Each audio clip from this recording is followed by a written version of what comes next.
हाँ, दिल्ली पुलिस और ईडी ने तबलीगी जमात के मुखिया मौलाना साद पर शिकंजा कसना शुरू कर दिया है, लेकिन मौलाना फरार है। सूत्रों से खबर है कि वो दिल्ली के जाकिर नगर में छुपा हुआ हो सकता है, लेकिन अभी ये साफ नहीं हो पाया कि वो जाकिर नगर में ही है या कहीं और। वो गिरफ्तारी से बचने के लिए कहां-कहां छुपा हो सकता है, उसको जानना बेहद जरूरी है। तो सबसे पहले आपको बताते हैं ग्राफिक्स के जरिए कि वो देश में कहां-कहां छुपा हो सकता है।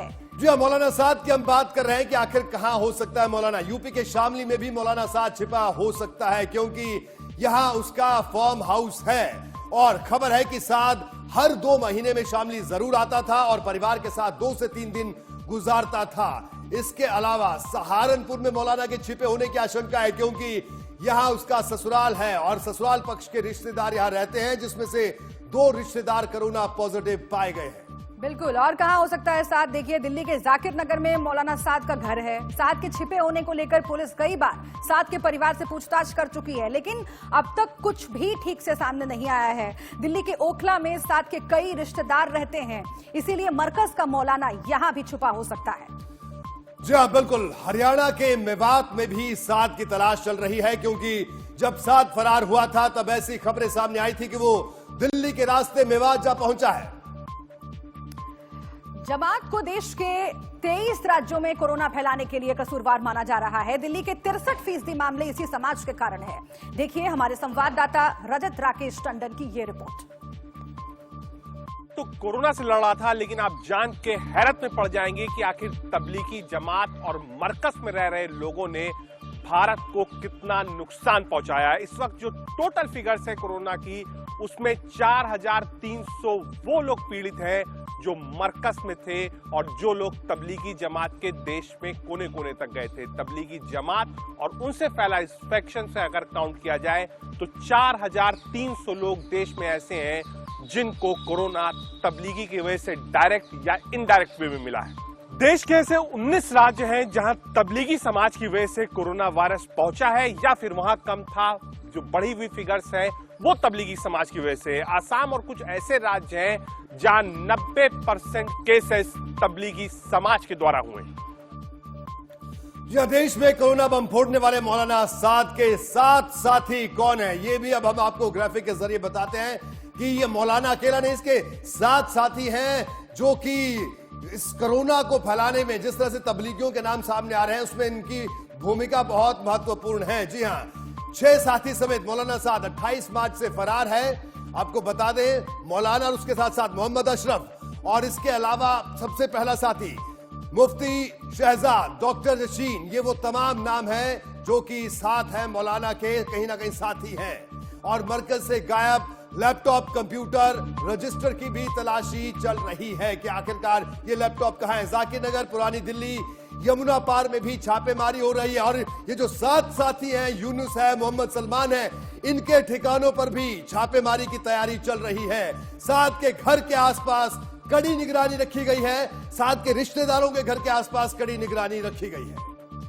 बिल्कुल, तो ये हमने आपको बताया कि कौन से 7 साथी हो सकते हैं। मौलाना साद के साथ हमसफर कौन कौन से हो सकते हैं। फिर से एक बार आप नजर डालिए जरा कि किस तरीके से मौलाना साद का लगातार तलाश की जा रही है, लेकिन उनके साथ 7 और भी लोग हैं जो इस पूरे प्रकरण में शामिल हो सकते हैं। उसकी जानकारी इंडिया न्यूज आपको दे रहा है लगातार। तबलीगी जमात का रोहिंग्या कनेक्शन भी अब सामने आ गया है। खबर यह है कि दिल्ली के मरकज में जो आयोजन हुआ था उसमें रोहिंग्या समुदाय के लोग भी शामिल हुए थे, लेकिन पुलिस के एक्शन से पहले ही रोहिंग्या गायब हो गए थे। गृह मंत्रालय ने राज्यों को जांच के निर्देश दिए हैं। गायब रोहिंग्या को खोजकर स्क्रीनिंग कराने को कहा गया है। जी हाँ, तबलीगी जमात को गुप्त दान मिले, साद और उसके रिश्तेदारों के अकाउंट की जानकारी भी मिली है। हवाला के जरिए साद के अकाउंट में पैसे आए। 1970 में बनी मुस्लिम पर्सनल बोर्ड के अकाउंट की जांच भी जारी है। और खबर यह है कि निजामुद्दीन में मरकज से पहले विदेश से बड़े पैमाने पर फंडिंग हुई थी। साद के अकाउंट में फॉरेन से पैसे आए थे। बताया जा रहा है कि यह फंडिंग चंदे के नाम पर हुई थी। और इसी सिलसिले में क्राइम ब्रांच हवाला कनेक्शन तलाश रही है। कई देशों से इस संबंध में जानकारी जुटाई जा रही है। साद को होने वाली फंडिंग का सोर्स क्या था, उसकी भी जांच हो रही है। केंद्रीय स्वास्थ्य मंत्रालय की ओर से जारी आंकड़ों से साफ है कि तबलीगी जमात की वजह से लगभग पूरे देश में कोरोना वायरस के मामले बढ़े हैं। जी हां, देश में करीब 30% कोरोना वायरस संक्रमित मरीज सिर्फ तबलीगी जमात से जुड़े हैं। केंद्रीय स्वास्थ्य मंत्रालय के ताजा आंकड़ों के मुताबिक देश में सामने आए कुल 14,378 कोरोना पॉजिटिव मामलों में से 4,291 केस यानी करीब 30% केस निजामुद्दीन मरकज से ताल्लुक रखते हैं। तबलीगी जमात से जुड़े ये मरीज देश के 23 राज्यों और केंद्र शासित प्रदेशों में मिले हैं। यही नहीं, देश के टॉप 10 राज्यों में 5 राज्य ऐसे हैं जहां जमाती मरीजों की संख्या सबसे ज्यादा है।